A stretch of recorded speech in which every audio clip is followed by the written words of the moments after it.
Ting kudu Dayangku mancang itu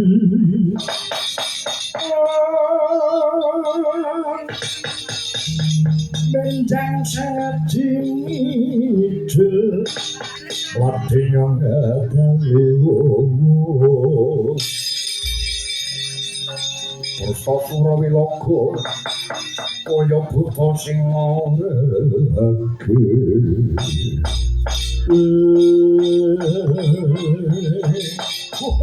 Ladara Raden Kertiwindu Usawetara wanci tak anti-anti tak antu-antu kamu ora papan kene dina kencan semayan dina ketemu mapan ana Delagung prapatan kene piye Raden kapan mateni para Pandhawa Wiradayaksa tak jaluk sranti ning sawetara aku ngerti yen wong tuamu biyen Prabu Niwata Kamaca sing nyedani Raden Janaka iya kaya aku kudu enggal ketemu lawan Janaka kudu tak tugel gulune Raden Kertiwindu Gardolotra putrane Kanjeng Rama Gardopati aku ora nrimake karo pati wong tuaku. Biyen wong tuamu sing mateni sapa? Raden Werkudara. Utang loro sawara tang pati Sorwati. Ayo bebarengan. Digoleki Werkudara tugel gulune. Wirata. Kertiwindu piye? Krungu wing. Melek mripatku. Iya. Wong rombongan sakmene iki rombongan sakit hati kabeh. Dolor ati. Wong tuane dipateni lawan para Pandhawa. Dadi sing maos mati marang Janaka marang Werkudara kuwi ora mung kowe bae. Iki lho karepku pirang-pirang. Wong tuaku yen semati ni Janaka karo Ratri Maha. Werkudara kudu tugel ngene. Wah ya yen ketemu Janaka guting aku gemesak. Janaka kudu tak bondo tak idrak-idrak cengele tak tugel tangane lan sikile. Sing mburi kae apa wong tuamu yen dipateni karo Janaka? Ora. Calonku didemeni Janaka ngono. Kurang ajar.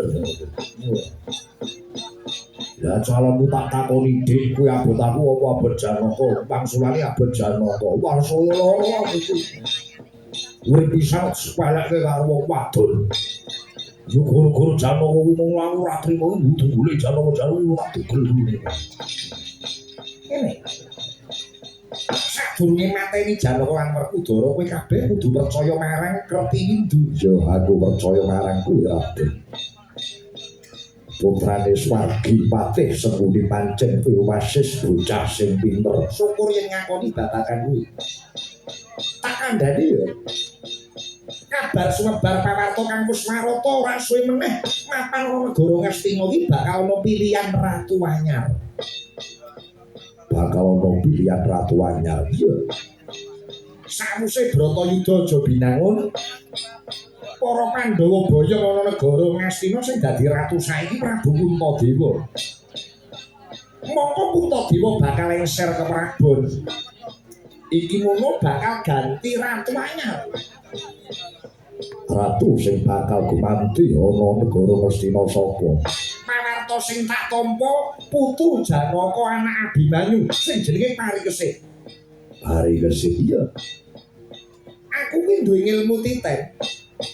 Pendak-pendak negara ana pilihan ratu anyar kuwi ketentremane negara kuwi gampang diobak-obak ngono andung gawe piye kowe gawe kisruh gawe giduh mapan ana tapel wates negara Ngastina aku kan bakal sowan ana pendopo Ngastina sowan Sinuhun Prabu Puntadewa kowe wani sowan ana ngarsaning Prabu Puntadewa ora wani sabab apa aku sing bakal ngrekodaya, aku sing bakal budidaya. Cara halus. Iki kowe kanggo cara sing kasar. Jaran bondo donya negara Ngastina. Jaran bondo donyane para kawula. Kang mapan tapel wates negara Ngastina. Dalah iya. Aku percaya karo kowe Kertiwindu. Lamun to kaya mengkono dina samengko lampet brungkat impul bebarengan budal negara Ngastina. Eling den eling. Wanti-wanti aja tumindak apa wae aja padha gegabah yen durung entuk dawuh saka Kertiwindu. Ngestoke dawuhmu.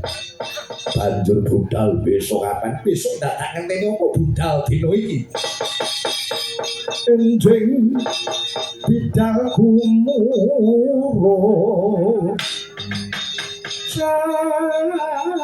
saking jroning maca gunung kang bala